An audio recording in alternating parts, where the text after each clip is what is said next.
Well, the past month has been all about the Iran war and the deep sell-off in broader financial markets. Market declines have been driven by the escalating Iran conflict spreading further across West Asia, and the deep sell-off has now morphed into a full-blown rout across Wall Street.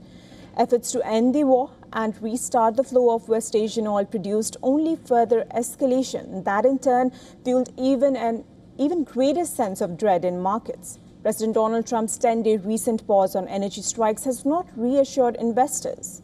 Almost everywhere, investors now look, the picture is bleak. The reaction has been visible across markets.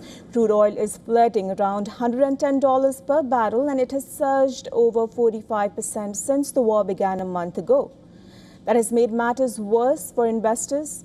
Almost nothing in their standard defensive toolkit has worked to stall the declines.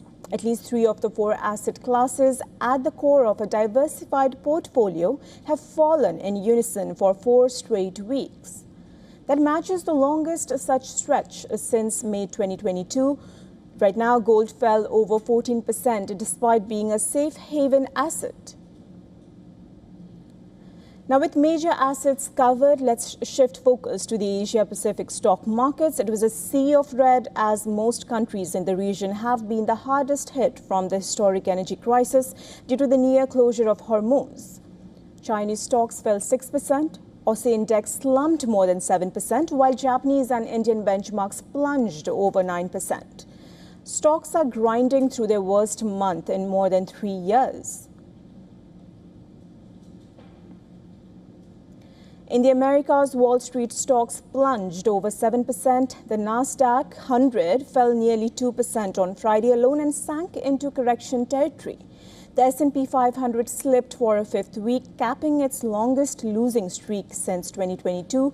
Selling snowballed in last week's final session, capping the biggest 2-day slide in the S&P 500 since last year's tariff dramas. Canadian stocks slumped nearly 7% and Brazilian benchmark fell 3.8% over the past month.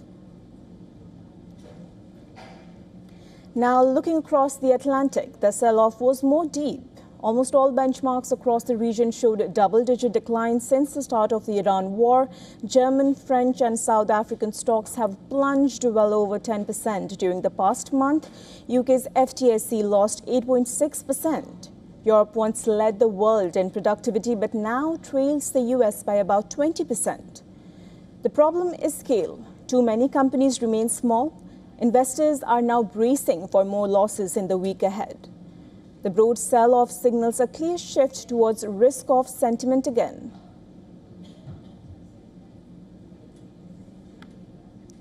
Earlier, we spoke with economist Mitali Nikore, founder of Nikore Associates, about global stocks facing unprecedented volatility. She breaks down this week's key market trends, what to expect next week, and where oil prices could be heading. Listen in.